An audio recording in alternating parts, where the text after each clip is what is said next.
ქრისტე აღსდგა დღევანდელი გადაცემა აღდგომის ბრწყინვალე დღესასწაულს ეძღვნება. ჩვენი აღდგომა, ქრისტეს აღდგომა. მღვდელმთავრები ეუბნებიან, რომ თქვენო თქვითო, რომ ჩაგეძინათო და მოციქულებმა მოიპარესო. ყველაზე დიდი სიბრმავე, როცა ჭეშმარიტებას არღებულობ. ეს ქვეყანა ღმერთისგან ცარიელია ქრისტეს გარეშე. და ქრისტე უნდა მოძებნო. მადლობა შეწირა და მისცა და ამათ თვალები აეხილათ. დანახვა შეძლეს პურის გატეხვით. ეს არის ზიარება. იმიტომ მირწმუნე, რომ მიხილე. ნეტარ არიან, ვისაც არ უხილავარ და მირწმუნებს. სამყაროს ცოდნიდან რომ გამოხვიდე და შენ თქვა, რომ არა, დედამიწა მაინც ხო? და თან გებრძვიან, კლავენ. მაგრამ ართმო, არა, ბრუნავს. სხვანაირად შეუძლებელია. როგორი აღმატებულია, ხო? იმაზე, ვინც თვალით ეს დაინახა. აი ამ მდგომარეობაში ვარ ჩვენ, რომელსაც ქრისტეს არც აღდგომა გვინახია, არც განგაცებული მარტი გვინახია. მაგრამ წამს და როცა ვამბობთ ქრისტე აღსდგა, ვამბობთ ამას შეიძლება ითქვას ცოდნის დონეზე. ქრისტე აღსდგა მოგესალმებით დროების YouTube არხის მსმენელებს, მაყურებლებს. დღევანდელი გადაცემა აღდგომის ბრწყინვალე დღესასწაულს ეძღვნება დღეს და მოვლენას, რომელიც დგას ქრისტიანული რწმენის ცენტრში. რა თქმა უნდა, ეს არ არის მხოლოდ რელიგიური შინაარსის მატარებელი მოვლენა და დღე, ეს არის მოვლენა, რომელმაც საუკუნეების განმავლობაში განსაზღვრა ადამიანის თავისუფლების, ტანჯვის გადალახვის, განახლების და ბოროტებაზე გამარჯვების პერსპექტივა და იმედი. და სწორედ მის სიღრმეზე, მის მნიშვნელობაზე დღეს გვესაუბრება არქიმანდრიტი დოროთე ყურაშვილი, რომელიც ამავე დროს უძღვება გადაცემათა ციკლს მამა დოროთეს ამბიონი და რა თქმა უნდა ამ ციკლში სასაუბრო თემებს შორის ამაზე მნიშვნელოვანი სასაუბრო შინაარსის თემა ჩვენ არ გვაქვს, მამა გილოცავთ დღევანდელ დღეს ქრისტე აღსდგა და ვისაუბროთ მის მნიშვნელობაზე და მის სიღრმეზე. ქრისტე აღსდგა, მოგესალმებით. ჭეშმარიტად აღსდგა. მოგესალმებით ჩვენს მსმენელს, მაყურებელს. მადლობა ღმერთს, რომ მოვესწარით კიდევ ერთ აღდგომას. ეს არის ბრწყინვალე დღესასწაული, როგორც მას უწოდებენ. მე მინდა თვითონ აღდგომის სიტყვა აღდგომა განმარტო და აქედან დავიწყო. ქართულში არის ესეთი დავასავით, რომ რომელი უფრო სწორია აღსდგა თუ ადგა და თუ აღდგა. აღსდგა თუ აღდგა. და ადგაც. ადგაც არის. ხო, ადგა. ძირითადად კამათი აღსდგა შორის მიმდინარეობს. და ადგა არის ახალი ქართული და სწორია. მაგრამ რადგანაც ჩვენ გვაქვს ძველი ქართულის ტერმინები, რადგან ჩვენი რელიგია ძველი და უძველესია, აქედან გამომდინარე, რომ შევინარჩუნოთ ის სიტყვები, რომელიც ძველში იგივეს ნიშნავდა, რაც ახალში მაგალითად ადგა იგივეს ნიშნავს აღსდგა, მაგრამ ძველ ქართულად არის.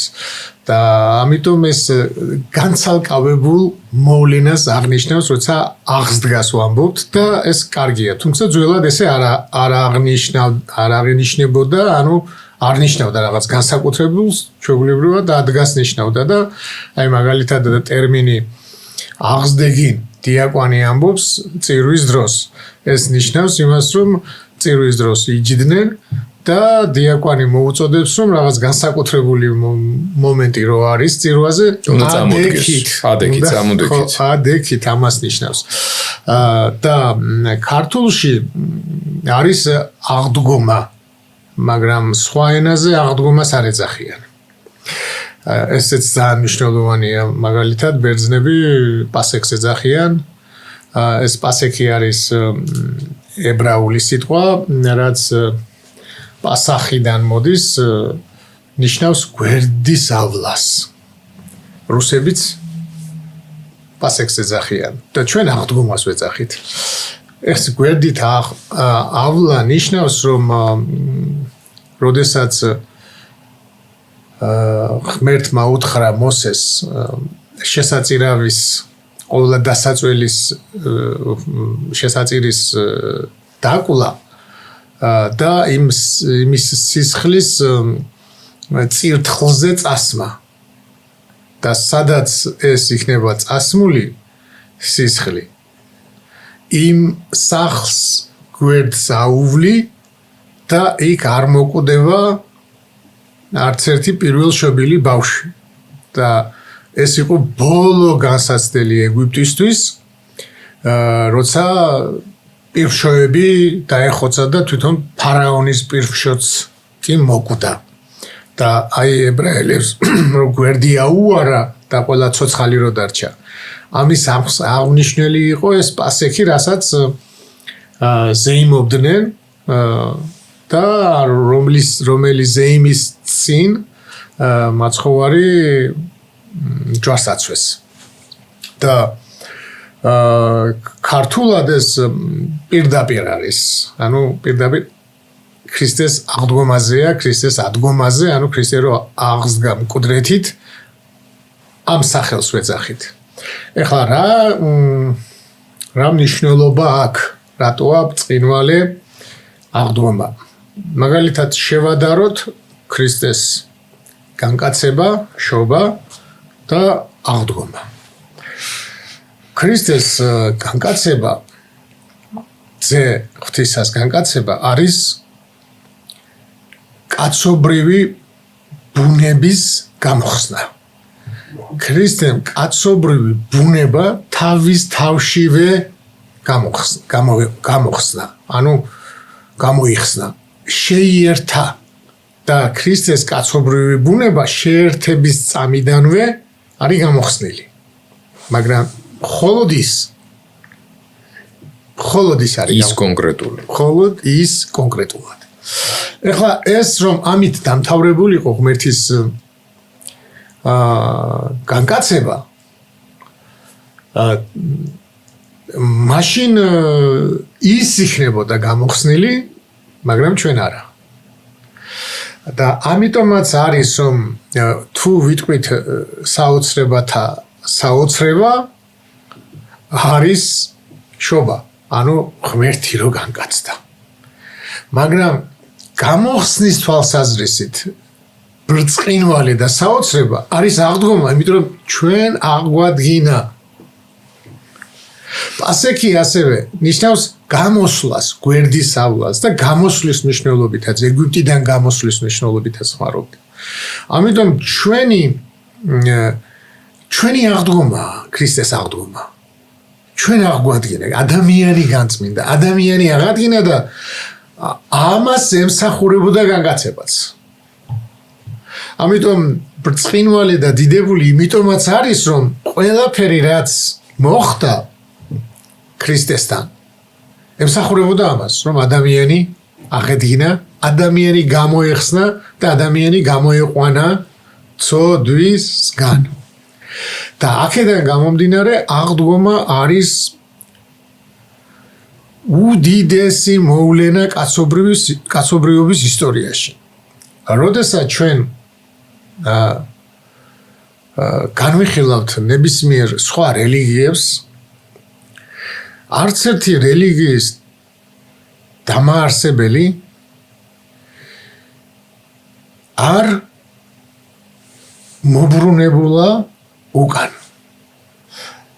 მაგალითად აღდგომის უკეთესად გამოსახატავად შეიძლება ითქვას რომ აღდგომას დავარქვათ უკან მობრუნება ისევ სამყაროში შემოსვლა სამყაროდან გასulis ისევ სამყაროში შემოსვლა მაგრამ ამას არ ვამბობთ და რატომ იმიტომ რომ აი დააკვირდით როგორი რაღაცა სახარება იყოფა ორად სახარება იყოფა ქრისტეს დაბადებიდან ქრისტეს ჯვარცმამდე და საფლავში დადებამდე ეს არის მისი მისიონერული მოქმედების დასასრული, საფლავი, რომელსაც მიაგორეს ქვა და დაიბეჭდა. აი ამის შემდეგ სახარება. ეს არის უკვე მეორე ნაწილი სახარების და რატომ? აი მაგალითად სახარება ჯვარცვამდე არის ის, რასაც ყველა ხედავდა. ყველა შეეძლო ქრისტეს დანახვა და არათუ დანახვა, ვიღაცას თაყვანისცემა შეეძლო და ვიღაცას ბოლოს უკვე ისე დაუთმო თავისი თავი, შეურაცხყოფა შეეძლო. ყველა ხედავდა მის მოქმედებას და მორწმუნეც და ურწმუნოც. მაგრამ აღდგომილ ქრისტეს უკვე ყველა ვერ ხედავს. და ეს იმას ნიშნავს, რომ აღდგომილი ქრისტე ყველასთვის არ აღსდგარა. აღსდგა იმისთვის, ვინც ის ირწმუნა. ამიტომ გამოეცხადა მოციქულებს, დედებს, მოციქულებს და მერე 5000 მორწმუნე ძმას ერთად გამოეცხადა. ხო? ანუ ხალხთა რაოდენობას კი არ ქონდა მნიშვნელობა, რამდენს გამოეცხადებოდა, არამედ მნიშვნელობა ქონდა იმას, რომ რამდენად ირწმუნეს ის. ამიტომ არის რომ სახარება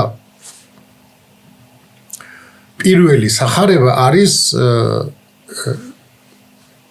თანმიმდევრულად დროში თუ განვიხილავთ, არის მარკოზის სახარება, რომელსაც ეძახიან პეტრეს სახარებას. და პეტრეს სახარება, ანუ მარკოზის სახარება, მთავრდება მე-16 თავის მერვე მუხლით.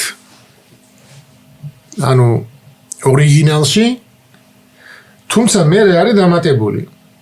და მერე არის დამატებული სხვა სახარებებიდან ამოკრებილი ციტატები თუ ვის როდის გამოეცხადა. და რატო დაუმატეს? ან რატო დამთავრებული ეს ჩემთვის დღესაც კითხვა არის თან მნიშვნელოვანი.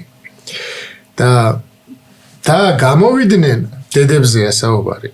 გაიქცნენ სამარხიდან, რადგან დრწოლამ და განცვიფრებამ შეიპყრო ისინი და არავის არაფერი უთხრეს, რადგან შეშინებულები იყვნენ. აქ მთავრდება სახარება ორიგინალში. და მერე არის დამატებული, როდესაც აღსდგა ერთ შაბათს განთიადისას პირველად ეჩვენა მარია მაგდალინელს. მერე არის რომ გზაზე მიმავალთ ეჩვენა და ასე შემდეგ. ხო, ეს არის ძალიან საინტერესო, აი ჩვენს მონიტორზე არის აღდგომის ხატი და ეს ამ ხატს ქვია ჯოჯოხეთის წარმოსტყვენა. ეს არ არის აღდგომის ხატი. ჩვენ აღდგომის ხატს ხო ვეძახით და ეხლა თანამედროვე იმაში აღდგომის ხატს ეძახიან. მაგრამ სინამდვილეში ეს არის მაცხოვარი ჯოჯოხეთში. და როგორ ამოყავს იქიდან? და როგორ ამოყავს? აქ მაცხოვარი, აი აქ მაცხოვარი. აღდგომილი არ არის. ხო, ეს არის ჯვარცმის შემდგომი პერიოდი მომენტი, სანამ აღსდგებოდა. როცა ჩავიდა ჯოჯოხეთში. აქ მაცხოვარი არ არის აღდგომილი და ამიტომაც ეს არ ითვლებოდა აღდგომის ხატად. აღდგომის ხატად ითვლებოდა სახარებიდან მათეს სახარებაში რო წერია რომ და გადმოვიდა ანგელოზი ზეცით და გადმოაგორა ლოდი და იყო მიწისძვრა და მკვდარივით დაეცნენ დარაჯები და დედებს შეეშინდათ. ანუ ხატი ხატებოდა ესეთი აღდგომის ხატი პირველ საუკუნეებში, როცა ხაწერა დაიწყო, ანგელოზი რომელიც ზის ლოდზე, გადმოგორებულ ლოდზე და დედებს ესაუბრება. ეს იყო აღდგომის ხატი. რადგან კაცობრიობამ არ იცოდა როგორ გამოეხატა აღდგომილი მაცხოვარი. აი როგორ უნდა გამოეხატა.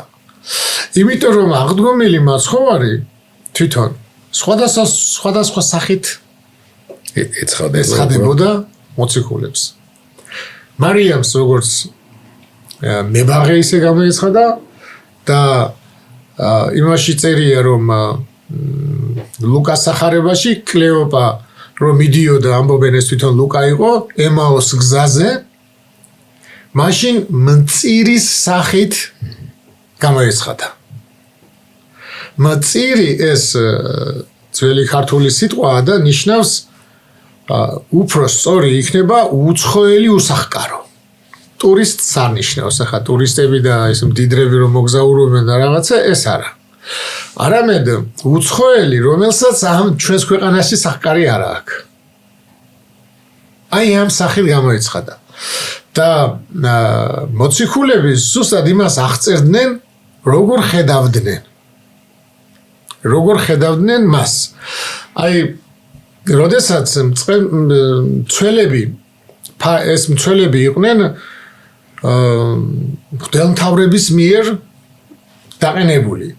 ანუ ეკლესიას ყავდა ჯარისკაცები თავისი მცველები და მღვდელმთავრებმა დააყენეს, როცა საფლავთან. როცა პილატემ უთხრეს რომ ჯარი დააყენეო, იმ მაცთურმა თქვა რომ მესამე დღეს აღსდგებიო. და მოციქულებმა არ მოიპარონო მოწაფეებმა. არ მოიპარონო და მეორეო პირველზე უარესი არ გაგვიხდესო. ანუ სანამ ცოცხალი იყო, ხო პრობლემა იყო ჩვენიო და ეხლა თუ მოიპარესო, უფრო მეტი პრობლემა გახდებაო. პილატემ უთხრა რომ თქვენ გყავთო მცველები და თქვენი დააყენეთო. აქ ეხლა ესეც ღვთის განგება არის. აი ღვთის განგებაზე ვისაუბრეთ ჩვენ ადრე რომ არსებობს ღვთის ნება, ღვთის დაშვება და ღვთის განგება. ეხლა აქ რა არის ღვთის განგება, რომ მღვდელმთავრები იტყოდნენ ეს პილატეს ჯარისკაცებმა არ დაიცვესო და მოიპარესო, მაგრამ პილატემ არ დააყენა ღვთის განგებით და თვითონ დააყენეს თავიანთი ერთგული მცველები. და ეს ერთგული მცველები რო დაინახეს ესეთი გოგროინვა და მიწიზრა და ლოდი გადმოგორდა და ანგელოზი შეშინებული მკვდარივით დაეცნერო.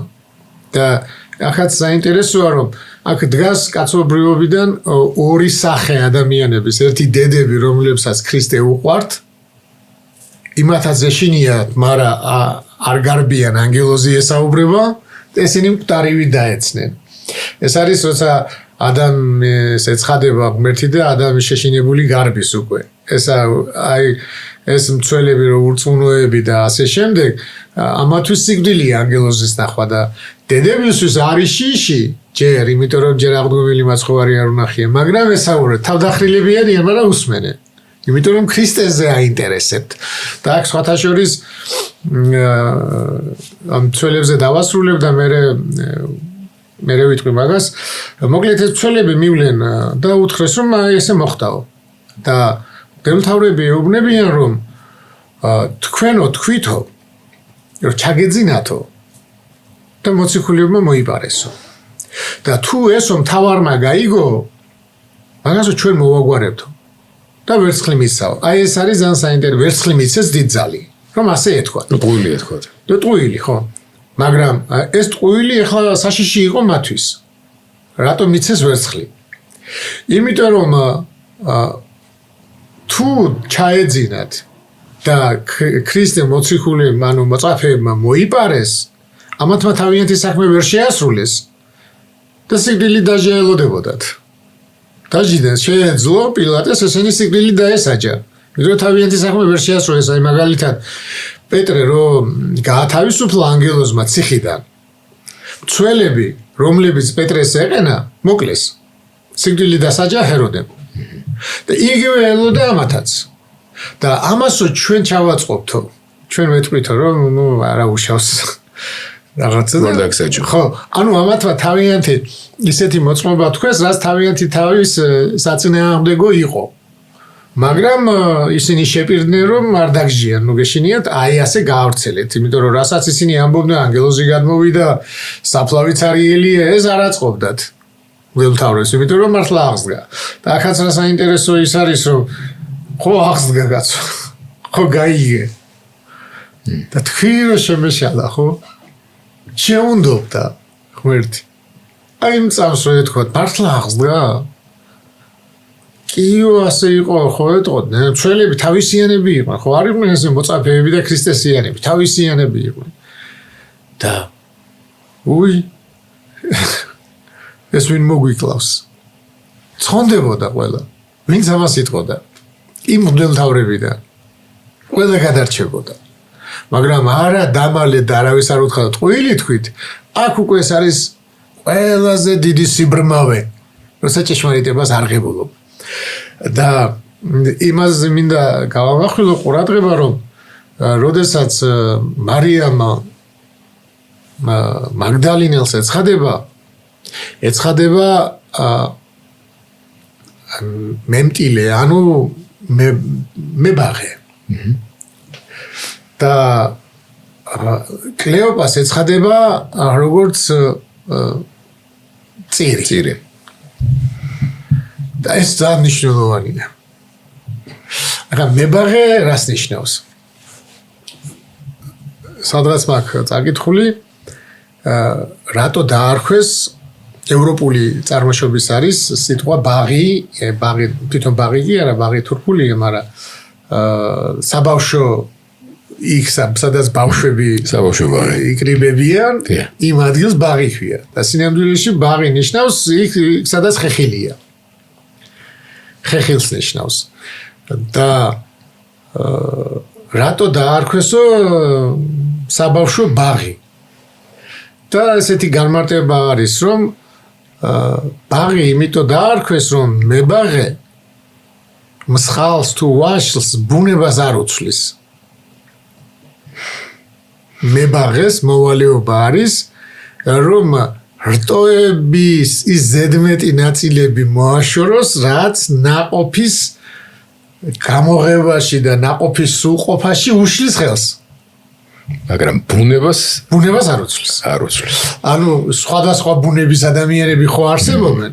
აი იმ მებაღეს და მასწავლებელს ამ შემთხვევაში მარიამ მაგდალინელი ხო მასწავლებელს ეძახის რაბუნ. ანუ ქრისტე ისე გავიდა ამ ქვეყნიდან. მისი სახელი მოწაფეებისთვის დარჩა მასწავლებელი. ეს არის ყველაზე დიდი სტატუსი დღესაც. მღვდლისთვისაც, ეპისკოპოსთვისაც, რომ ქრისტე ასწავლოს. და ქრისტემ თავის თავი და მამა და თავის თავი განუცხადა. და ეს ასწავლა და მასწავლებელი. და ეს მასწავლებელი ადამიანებისთვის ბუნება კი არ შეუცვლია. ანუ ვიღაცა პეტრე იყო ფიცხი, შეხარო, ქვა, კლდე და ამ კლდეზე აღვაშინებ ჩემს ეკლესიას, იმათ ბენერგესი, ქუხილის ძეები. ანუ სხვა არის კლდე და სხვა არის ქუხილი, ხო? მაგრამ ეს იონი იყო ქუხილის ძე და ეს იყო პეტრე, ანუ ქვა, კლდე. და აი ამ კლდეზე ეკლესია აშენა, ეს ქუხილის ძე მისი სახარება დღესაც ქუხს. იოანე ღვთისმეტყველის იოანე მოციქულის სახარება, ეს თვისებებია ადამიანის.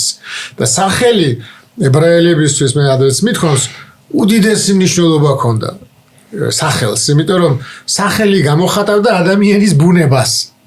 ამ პიროვნულ ბუნებას და არა ადამიანის, არამედ პიროვნულ ბუნებას და პეტრეს პიროვნულ ბუნება ეს სიმტკიცე იყო და ამისი კიდე ის სიტყვა, რომელიც მან თქვა იოანეს სახარებას ეძახიან იოანესთან იხატება არწივი. ანუ ის ხო არის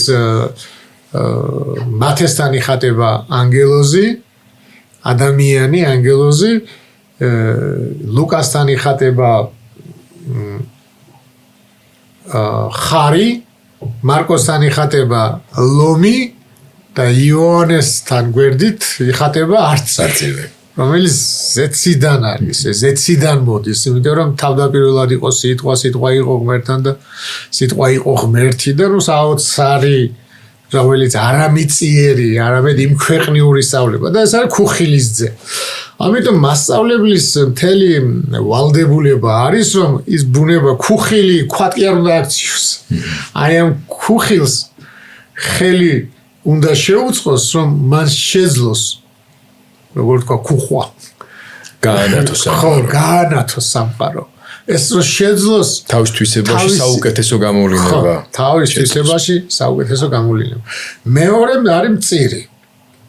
და აი ეს და სხვათა შორის კიდევ ვიტყვი იმას, რომ ეს გამოცხადება ხდება ორ შემთხვევაში.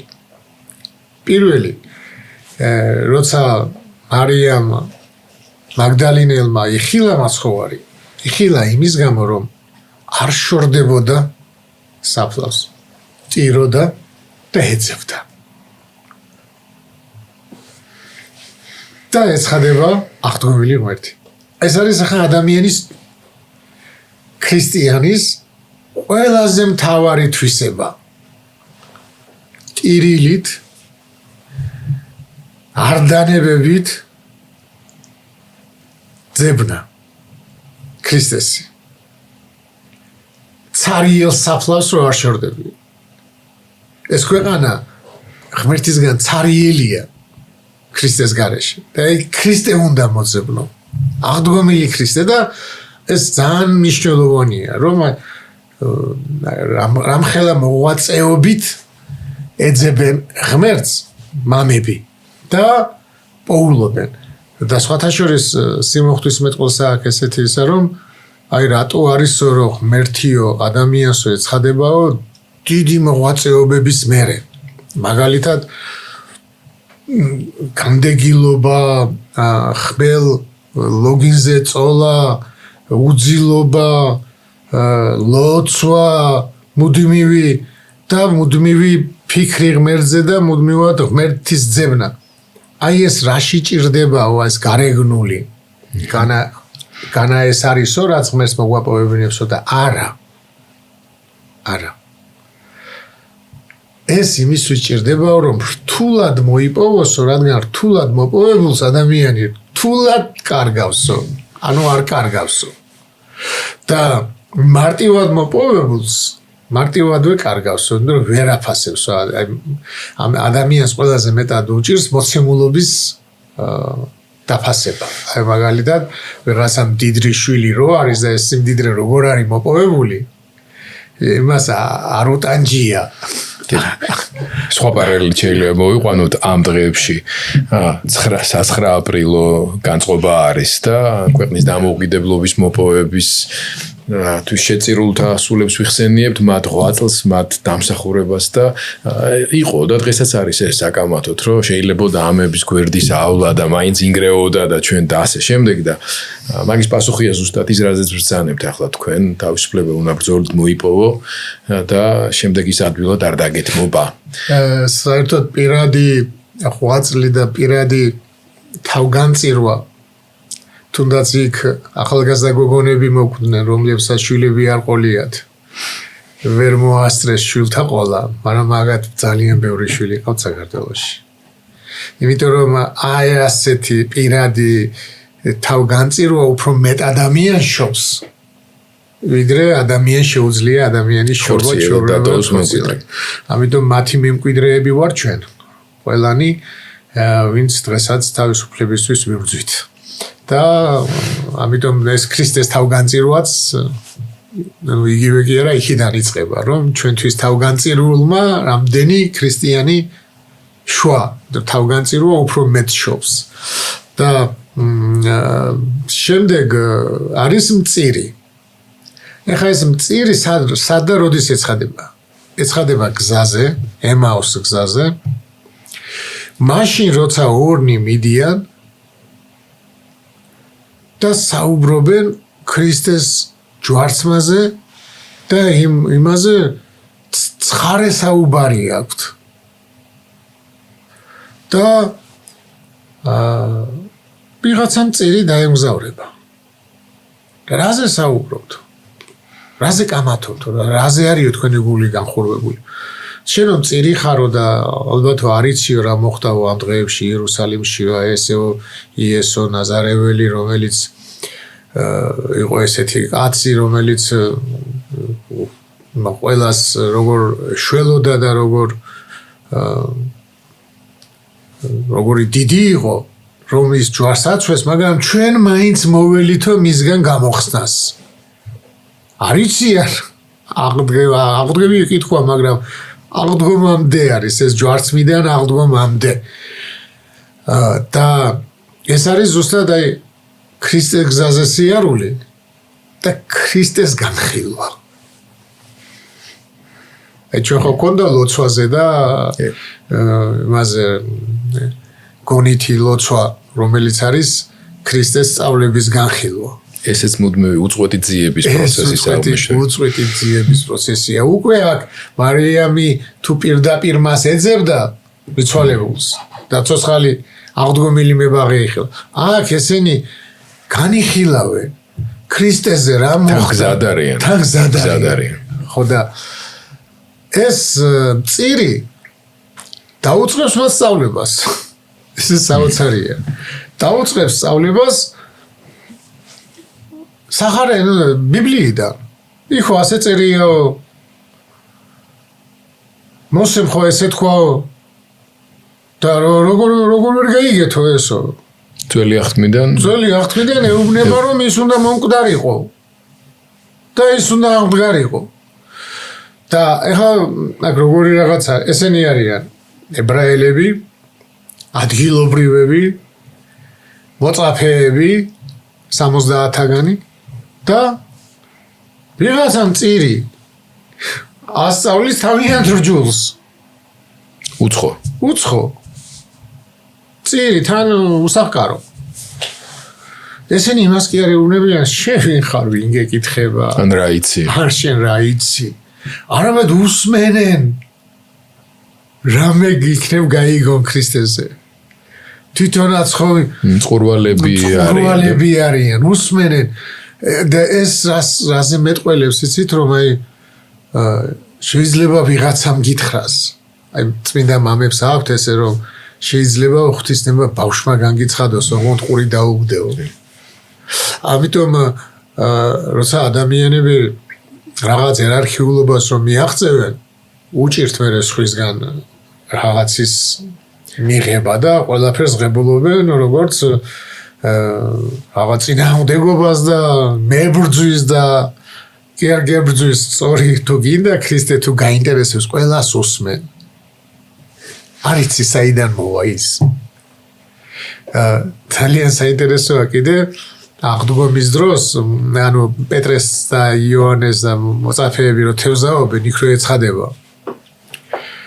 იქ ესენი თევზაობენ პეტრეს, რომელსაც ღმერთმა უთხრა, იესომ უთხრა რომ შენ ხარ კლდე და ამ კლდეზე აღვაშენებ ჩემს ეკლესიას, ან ჯოხეთისანი ვერ მოერევიანო.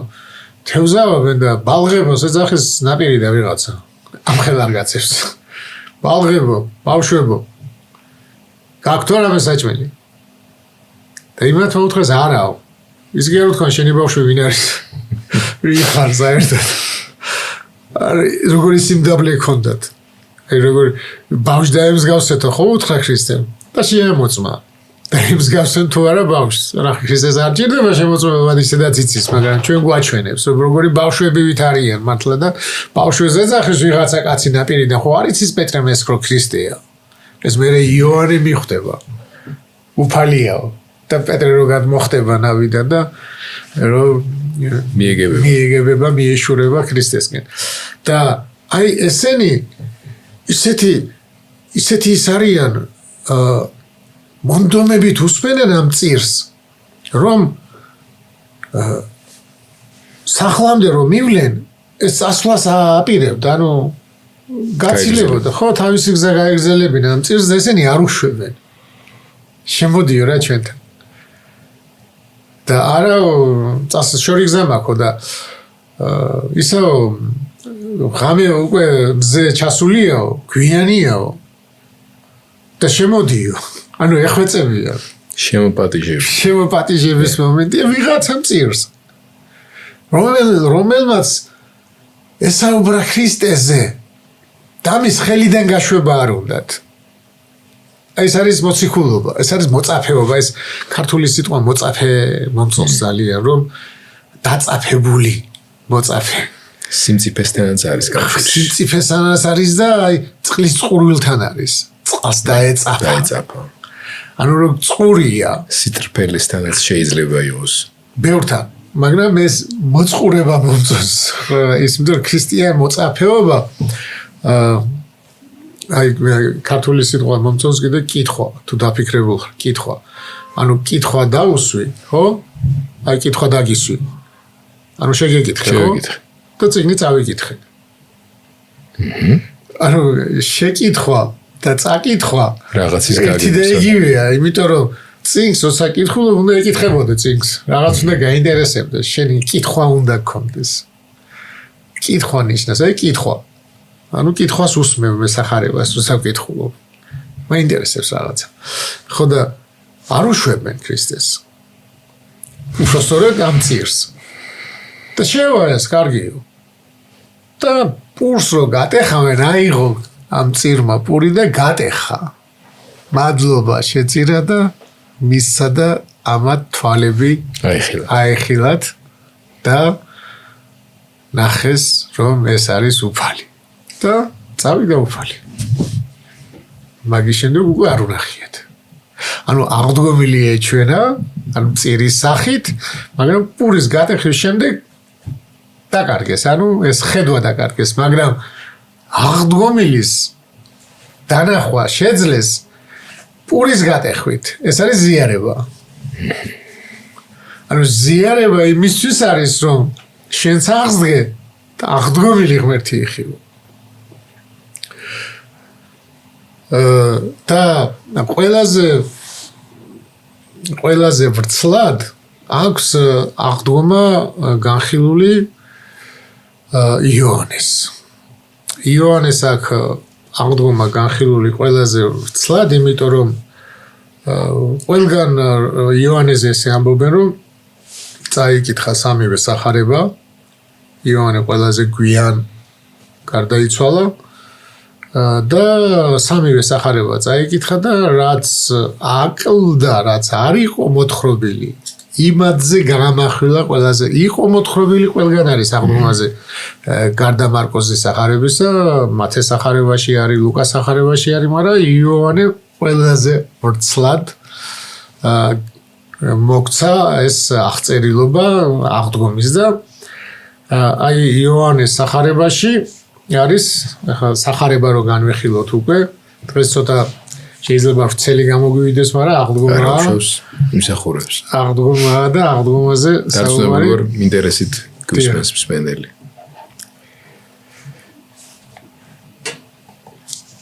მოკლედ იოანე გვიყვება ამ მარიამმა როგორ იხილა და მერე ბოლოსკენ ამბობს რომ როგორ გამოეცხადა მოწაფეებს და იმავე დღეს ანუ მაცხოვარი ეცხადებოდა ყოველთვის კვირას.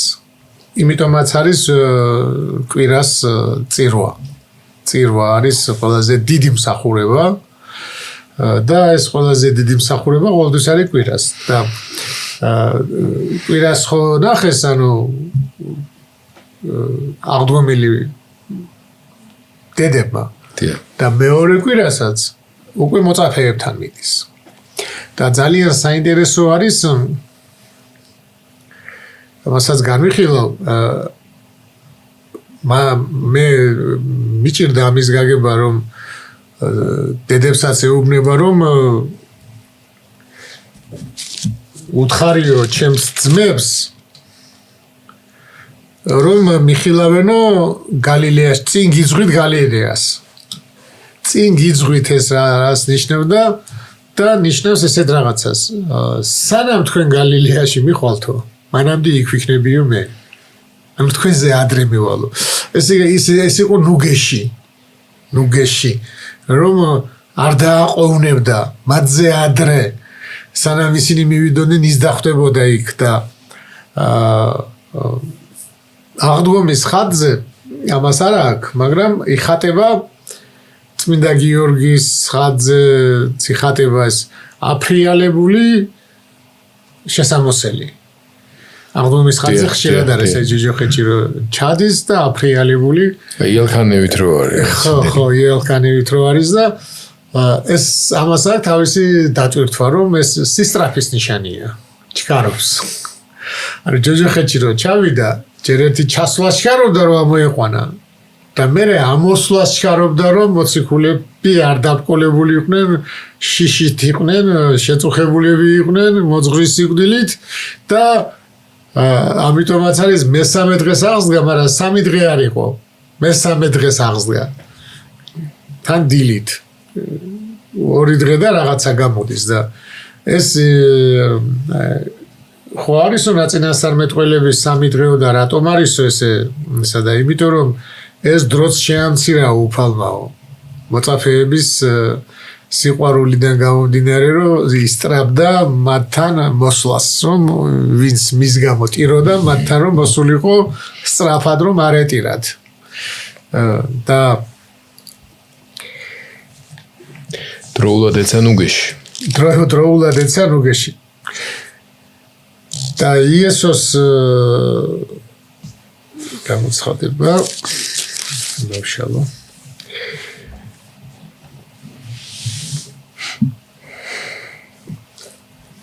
როდესაც აღსდგა მაცხოვარი და როცა დახშულ კარებში შედის მოწაფეებთან შევიდა იესო დადგა მათ შორის და უთხრა მათ მშვიდობა თქვენდა და უჩვენა მათ ხელები გვერდი და სიხარულით აღივსნენ მოწაფეები როცა ეხილეს უფალი და კვლავ უთხრა მშვიდობა თქვენდა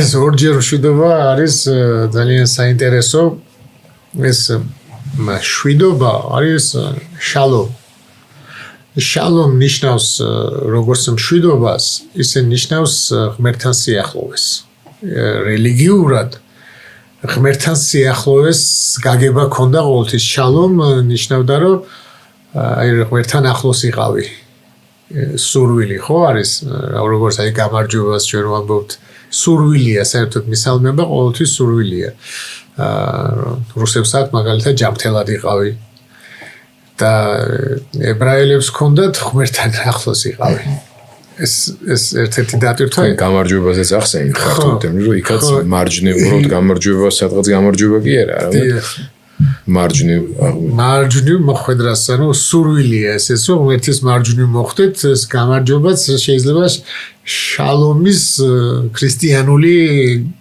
ქართული ინტერპრეტაცია იყოს ქართული შესატყვისი რომ ღმერთთან ახლოს ყოფობა და ამას მამები ამბობენ ესეთ რაღაცას რომ მოციქულებს ძალიან უჭირდათ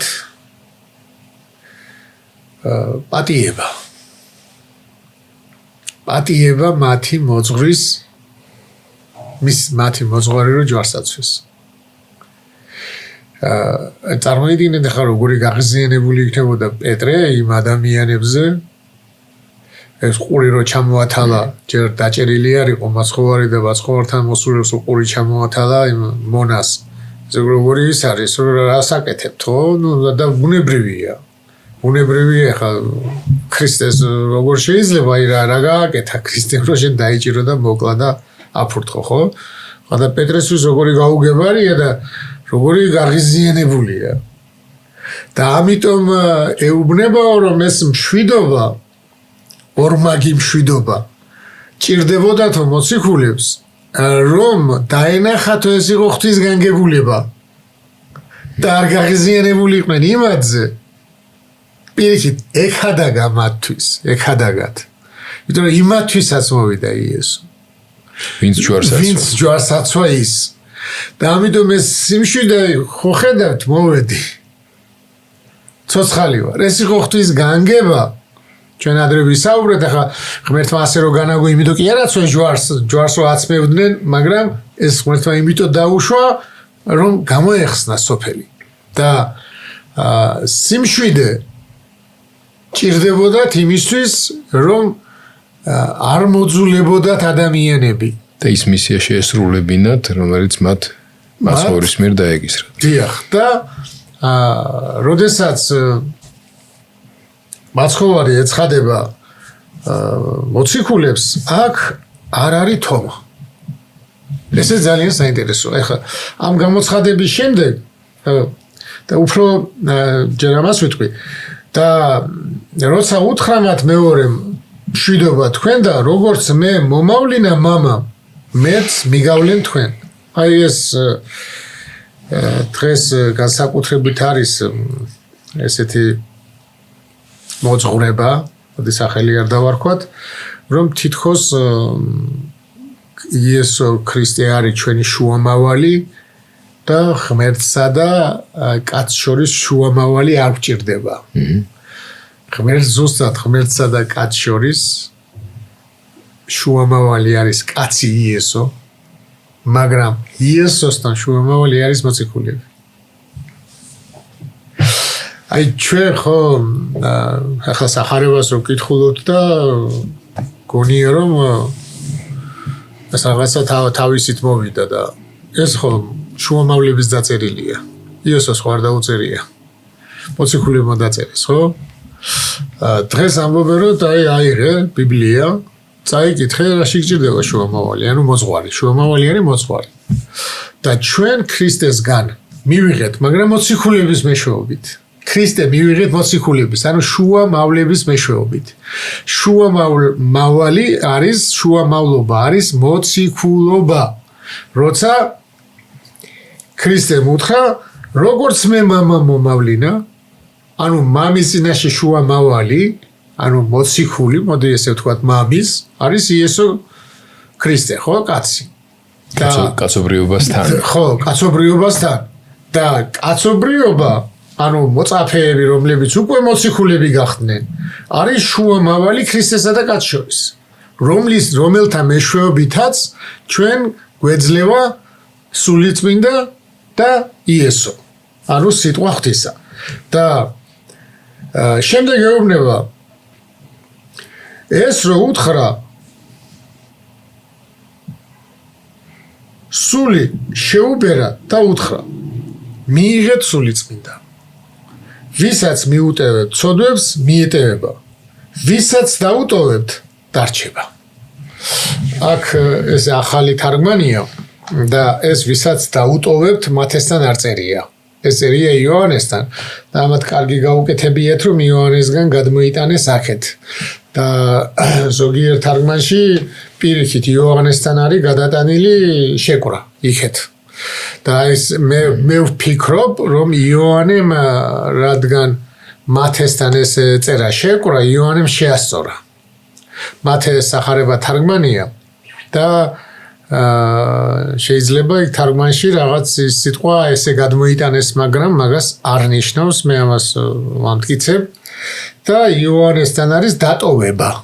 და რატომ ახლა ეს რას ნიშნავს, რომ კიდევ განმარტავ მithქონს, მაგრამ კიდევ ვიტყვი, ვისაც მიუტევებთ, ანუ ვისაც მოხსნით ცოდვას. ხო, ეს მიტევება ქართული სიტყვა ცოტა ისეთი რთული, მაგალითად წერია რომ როცა ქრისტეს ჯვარს აცმევდნენ და ხალხმა მოითხოვა მღვდელმთავრებმა ბარაბა მოგვეცითო, იქ წერია ძველ ქართულად და მიუტევა მათ ბარაბა. მიუტევა მათ ბარაბა, ანუ მისცა მათ ბარაბა. აი ვისაც მიუტევებთ, ვისაც მისცემთ შენდობას. ვისაც თქვენ შენდობას მიცემთ, იმათ შეენდობა და ვისაც თქვენ შენდობას არ მიცემთ, იმათ დარჩებათ თავიანთი ცოდვა. და ესეც დააკვირდით, ხო ამბობენ რომ ქრისტე, არასწორი სწავლება არის ესეთი, რომ ქრისტე ჯვარს რო ეცვა, ვინც ქრისტეს ირწმუნებს, მას ავტომატურად მიტევებული აქვს ცოდვა. მაშინ ეს რა საჭირო არის, ხო? აი რომ რატომ მიცა მოციქულებს ეს? და აი ეს არის ძალიან საინტერესო, როდესაც ეს ამას და მოგცე შენ კლიტენის ასუფევლისანი პეტრეს ეუბნება, ხონდა ადრე. ეხლა აძლევს. და ადრე ეუბნება, როცა შენ ხარ კლდე და ამ კლდეზე აღვაშენებ ჩემს ეკლესიას, სანამ ჯვარს ვამდე პეტრეს. და ამას ეუბნება, როცა პეტრე ეტყვის, როცა ქრისტე ეკითხება პეტრეს ხალხს ვინ გონი ვარ და თქვენ ვინ გონი ვარ და პეტრე რო ეტყვის შენ ხარ ძე ცოცხალი ღმერთისა, მაშინ ეუბნება ქრისტე. და მაშინ ეუბნება ქრისტე რომ შენ ხარ კლდე. ანუ პეტრეს კლდეობა არის ღმერთის შეცნობა. და რახან შეიცნო ქრისტე ვინ არის. ამიტომ ეუბნება მოგცემ სასუფეველის გასაღებს. და აი აქ და ვისაც მიუტევებ მიეტევება ამას ეუბნება. ანუ გასაღების მოცემა ეს ძალიან საინტერესოა მე სულ მაინტერესებდა საერთოდ ნათქვამია რომ ადამიანს ცოდნას ვერ მიცემს ვერავინ აძლევს ცოდნის გასაღებს. ცოდნა შენ უნდა მოიპოვო. ანუ ცოდნას ვერ ჩაგიდებენ. ასე ვერ აიღებ და ვერ ჩაიდებ. ცოდნა შენ უნდა გაიგო. მაგრამ გასაღები არის ეს უკვე გასაღებია, ეს ცოდნა არ არის. ეს გასაღებია და ამას მე რო შევიმეცნებ. აი ეგ არის ცოდნა. ამიტომ გასაღებს აძლევს და ბიბლიის მკვლევარებს თავის დროზე ძველ აღთქმაში ვინც იკვლევდა რაღაცა საქმე რომ მოხდებოდა ისეთი, აბა ამაზე როგორ არის ღვთის ნება. რას ამბობს ამაზე ბიბლია? და ეძებდნენ. ჯულის მოძღვრები, ამიტომ ყავდა ჯულის მოძღვრები, ისინი განმარტავდნენ ამას. ნუ ზოგი არასწორად, ხო? ხო და როცა იპოვიდნენ თუ როგორ არის ამის გადაწყვეტა, ამბობდნენ გასაღები ვიპოვეთ.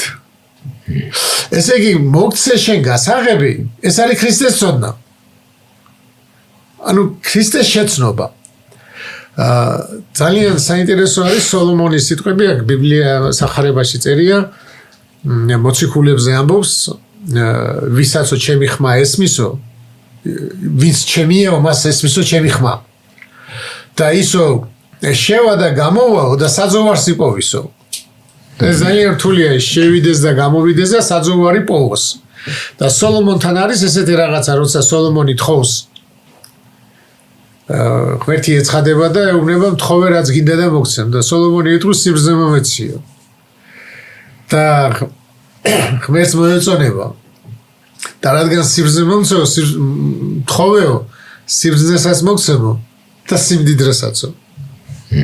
და მაშინ ეუბნება სოლომონი, უფალო მომეციო, რათა შევიდე და გამოვიდე და ხალხს შენი სიტყვა უთხრა. ანუ შევიდე ნიშნავს, შევიდე სოლომონთან ესე ნიშნავს, შევიდე ოთახში. გამოვიდე ოთახიდან ხალხთან და შენი სიტყვა განუცხადო. ამისი სიბრძნე ითხოვა. ხალხს რომ ღმერთი განუცხადოს. და ქრისტე იმეორებს ამას, ამბობს რომ შევიდეს და გამოვიდეს და საძოვარი პოვოს. ახლა საძოვარი რა არის? საძოვარი არ არის საჭმელი იპოვოს, მე კი არა. საჭმელი ჩემი როგორც მოძღვრის საჭმლის პოვნა არის შესვლაში. ქრისტეში შესვლაში. ეს არის ყველაზე დიდი ლოცვა. როცა ქრისტეში შევდივარ. შედი შენს ოთახში რო ამბობს. შედი იმ შიდა ოთახში, ანუ გულში. და რო შედიხარ ქრისტეში და რო გამოდიხარ საჭმელს კი არ პოულობ, რა საძოვარს პოულ. საძოვარი არის არა მწყემსისთვის, არამედ ცხვრისთვის. და მწყემსის საძოვარი არის შესვლაში და სამწყსო საძოვარი არის უგარო გამოდიხარ და იქ აძლევ. ეს არის ღვთის ნების შემეცნების პროცესი. და აი ეს ამას რო შეამეცნებთო თქვენ ამას რო შეამეცნებთო ვინც მიიღებს ანუ ჩემს თავს ვისაც შეამეცნებთო აი ვისაც შეუნდობთ რას ნიშნავს ვისაც შეამეცნებთო ჩემს თავსო იმასო შეუნდობაო შეუნდეთო და ვინც არ მიიღებსო მე და არ შემიმეცნებსო იმასო დარჩებაო თავისი სიბნელე ეხლა მოდით ქრისტე ხო ამბობს მე ვარ ნათელი მე ამბობს ჭეშმარიტება ნათელი გზა და თქვათ ნათელი ვისაც ამ ნათელს მე ნათელს ვისაც მისცემთ ის განათდება რადგან ყველა ადამიანი ბნელია ქრისტეს გარეშე სიბნელე ვერ ეწია მას, სიბნელე ვერ მიიღო ის, ბნელმა ადამიანს ითარგმნება ესე, ბნელმა ადამიანებმა ვერ მიიღეს ის ღმერთის გარეშე, ქრისტეს სიტყვის გარეშე, ყველა ადამიანი ბნელია. და აი ამ ბნელს, რომ მიცემ ამ მე ნათელს თუ მიცემთ და ის მიიღებს, ის სიბნელე ეკარგება და შეუნდით. ანუ მოიხსენით ის სოდო. თავისთავად ავტომატურად როცა მე მიმიღებს. და ის ბნელი როცა ამ მე სინათლეს არ მიმიღებს თქვენგან, ის ბნელი დარჩება. ამიტომ ვამბობ რომ ვისაც შეკრავთ შეკრული იქნება არა. იმიტომ რომ კი არ კრავენ მოციქულები. ყველა ადამიანი შეკრულია. ვისაც არ გახსნით შეკრული დარჩება სწორია. მაგრამ ვისაც შეკრავთ თვითონ შინაარსობრივად სწორი არ გამოდის. ამიტომ ეს უფრო სწორია და ახ იმაზეც ვიტყვი რომ აი შენდობის მომენტი რა ხან შენდობაზე ვისაუბრე. ერთი მამა ამბობს ძალიან სტრიდონელი იერონიმე სტრიდონელი არის ესეთი მე-4 საუკუნის რომაელი მამა, რომელიც ღრმად განათლებული, რომელმაც რომაულად თარგმნა ბიბლია. ძველი ებრაულიდან. და ის ამბობს ესე საინტერესო რაღაცას მოდელი როგორ შეუნდობს. და ადარებს ძველი აღთქმის მღვდლებს, რომლებიც ამოწმებდნენ კეთროვანებს. კეთროვანები აი ქრისტე რო ეუბნება მიდი და მღვდელს ეჩვენეთ, რომ 10 კეთროვანს რო განკურნავს. მღვდელთან მიდიოდნენ, ხდებოდა განკურნება. ამ მომენტში ქრისტემ განკურნა, მაგრამ ისედაც ხდებოდა ზოგჯერ ღვთისნებით განკურნება, ეს უკურნებელისენი იყო, მაგრამ განკურნება ხდებოდა და თუ განიკურნებოდა, მიდიოდა მღვდელთან. ეჩვენებოდა და თუ მღვდელი შეამოწმებდა და კეთრი არ ქონდა, ანუ მღვდელს მაშინ სამედიცინო განათლება ქონდა. ეხლა სულიერი სამედიცინო განათლება უნდა გქონდეს. და მაშინ აძლევდა უფლებას თავის ოჯახში დაბრუნებისა. და ზუსტად ასე არისო მოძღვარი. აი ესე არის მოციქულები. წადით და ასწავლეთ, დამარხვათ ყოველი რაი გამცნეთ თქვენ. მოციქულებიც აძლევენ თუ ღებულობს ამოწმებენ განიკურნა გავიდა სიბნელე გავიდა აჰა არა ხარ კეთროვანი და დღეს მაგალითად რომ მოდის ახსარებაზე ხო ჩვენ მოძღვრები ვამოწმებთ ცოდვა მას შეენდობა თუ არ შეენდობა რითი ვამოწმებთ ბნელია თუ მიიღო ქრისტეს ნათელი სწორად ხედავს სწორად მიყვება ქრისტეს აჰა თუ სწორად მიყვება შეგინდოს ღმერთმა ხო და შენც უნდობ და ღმერთიც უნდობს ამიტომ შემოწმებლები ვართ თორე ადამიანი თუ საერთოდ ქრისტიანული აზროვნება არ აქვს რაც არ უნდა ლოცვა წაუკითხო აზრი არ აქვს იმას აი ის გასაღებებად ვერ იქცევა ხო აი მაგალითად ერთი ამბობს რომ ჩვენ იმიტომ არ უკითხავთო ლოცვებსო რომ ჩვენ თუ წაუკითხავთო შეენდობაო რა თვითკვლელებსო რატო არ უკითხავთო და რაღაცა მაგრამ დააკვირდით როგორი რაღაც არის რომ ქრისტე გვეუბნება რომ ვისაც მიუტევებ ცოდვას მიეტევება და ვისაც დაუტოვებ დარჩება ნიშნავს რომ არის ცოდვა რომელიც არ ებატიება მე რაც არ უნდა წაუკითხო და ამას ეუბნება განსწავლულებს ღვთის ნებაში განსწავლულებს ქრისტეში განსწავლულებს მოციქულებს მაგრამ დღეს სამღვდელოება ეპისკოპატი ნუ არიან ისეთები რომლებიც განსწავლულები არ არიან ხო რაც არ უნდა ლოცვა წაუკითხონ არ შეენდობა თუ ის ბნელია თუ ის ქრისტეს არღებულობს ამიტომ ვისაც თქვენ შეუნდობს შეენდობა ეს პირდაპირ არ უნდა გავიგოთ თუ განსწავლული ხარ და თუ მართლა ესეა მაშინ ხო თუ განსწავლული არ ხარ მაშინ როგორ შეიძლება მას შეენდოს ის სიბნელე რომელიც არის წარწმენდელი შემდეგ აი თომა მოციქულის მინდა განვიხილო და მე დავასრულოთ მოკლედ თომა მოციქულის არ ყოფნა იყო ესეთი ჩვენთვის ძალიან საინტერესოა ის რომ არ იყო იქ იმიტომ რომ ის რაც თომას უთხრა მაცხოვარმა ეს არის მთელი შემდეგი კაცობრიობისთვის მთელი შემდეგი კაცობრიობის სახარება, მოდი ესე ვთქვათ. ცნობიერების სიდიადე. და თომა იტყვის, რომ სანამ მე არ ვიხილავო და ჩემს თითებს არ ჩავდებო, მანამდე არ ვერწმუნებო. ამიტომაც მე ვურწმუნებ. ხო, ამას ეხლა ჩვენთან ეძახიან ვურწმუნო თომას, მაგრამ მამები, განსაკუთრებით იოანე ოქროპირი არ უთვლის შეცდომად, არ უთვლის ცუდად, იმიტომ რომ ის მოციქული იყო. ანუ თუ გავიხსენებთ, როდესაც 11 დარჩნენ, პეტრე დააყენებს ორს და ღმერთს თხოვენ, რომ ამ ორიდან მე-12 რომელი იყოსო, რომელს აირჩევო. რადგან ამ ორმაო იხილაო მოწმე არისო შენი აღდგომის. ანუ მოციქულობა თლიანობაში იყო აღდგომის მოწმობა.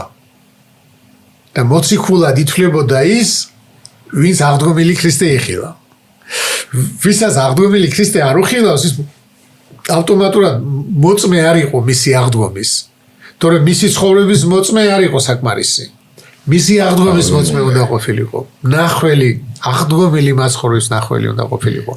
და ესეც ჩვენ გვასწავლის იმას, რომ თუ აღდგომილ მაცხოვართან არ აქვს შეხება, თუ სულთან არ აქვს შეხება, სულიწმინდასთან და აღდგომილ მაცხოვართან, მაშინ შენ მას არ იცნობ და ის შენ არ გიცნობს.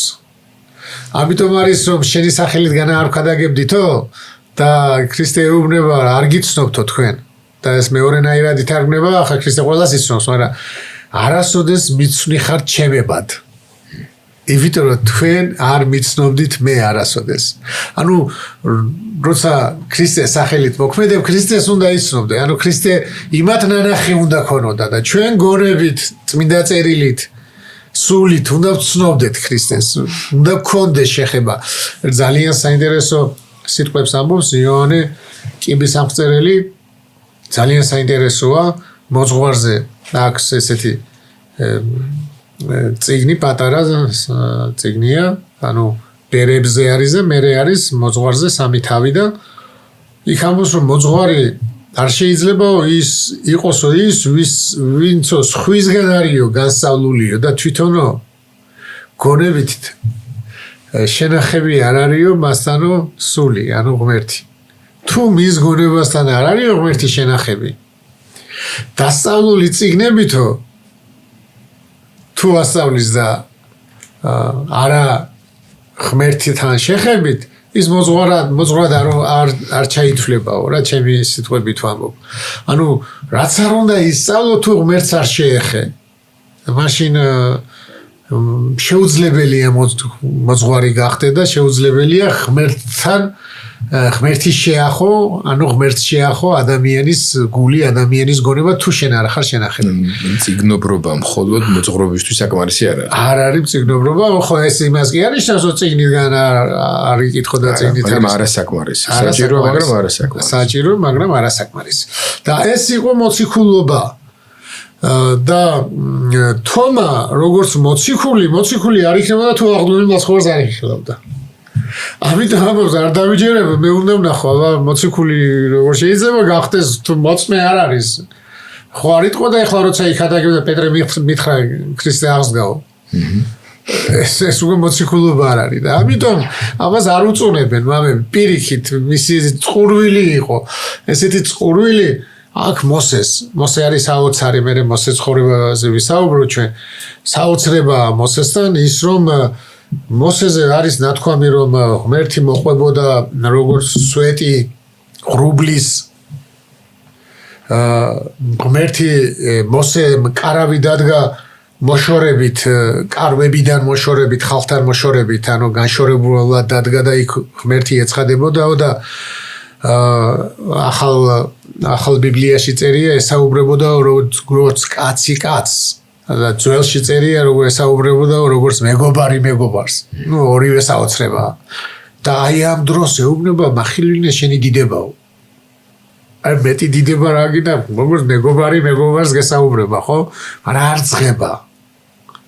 გაუძღომრობა ადამიანს ხორციელად ამ ქვეყნიურად დიდრებს აქვთ გაუძღომლობა, ხო? აი ზოგჯერ ითქვი ხო, ამდენი მილიარდი აქვს და კიდე რო ვერცხება ეს კაცი რა უბედურ. ეს არის სულის თვისება გადმოაქვთ ხორცზე. დრო სულის თვისებაა ეს ღმერთით გაუძღომლობა. ამიტომაც არის რომ აი როგორ არის იცით რა ისეთია ურთიერთსაწინააღმდეგო ნეტარიყვნენ შიერნი და მწყურვალი. რამე თუ ისინი განწყდნენ. მაგრამ მოშივდა და გაზღა? არა. როგორ? ანუ ძღომის პროცესი არის მუდმივი. თორე არ ძღება საბოლოოდ, ძღომის პროცესია. და ქრისტეთი მაძღარი ქრისტეთი შეერჩება. ისევ. იმიტომ რომ ეს პროცესი არ მთავრდება. ძღომა ხდება, მაგრამ უძღომელობა კიდე რაც მეტად ძღები, მეტ უძღომელობა გემატება. და აი ეს აქ თომას ეს ჭირს. როგორ აღდგომილი მაცხოვარი, როგორ არ უნდა ეხილოს, ხო? და ეცხადება მაცხოვარი. თომას სურვილს ასრულებს. მოციქულია. და მაგრამ ეუბნება ესეთ ძალიან საინტერესო სიტყვებს თან ნახოთ. ხა ახალი გაკეთებული ეს როგორ გააკეთეს. ეუბნება მას იესო. იმიტომ მირწმუნე რომ მიხილე ნეტარ არიან ვისაც არ უხილავარ და მირწმუნებს. აი ეს სიტყვები არის რაღაც ჩემთვის განსაკუთრებით რა ვიცი და ყველასთვის ვინც ამას ჩაწვდება ეს არის საოცრება. ეს არის ნახვის გარეშე დანახვა. აი ჩვენ თავში ვთქვით რომ მაცხოვარი რომ განკაცებული იყო და როგორც კაცი ცხოვრობდა ამ ქვეყანაზე ბევრი ხედავდა იმ სასწაულებსაც. მაგრამ ვინც სასწაული დაინახა, ყველამ კი არ ირწმუნა, ვიღაცამ თქვა და განსაკუთრებით ფარისევლებმა მთავრებმა, რომ ამაში ეშმაკიაო. ეშმაკის თავრით აკეთებსო ამასო. და ხედავდნენ ლაზარეს აღდგინებას, აღდგომილ 4 დღის მკვდარს და მისი მოკლაც უნდათ. ეს საერთოდ აი სახარებასო კითხულობ გაოცება მიპყრობს. პროფესორად მიპყრობდა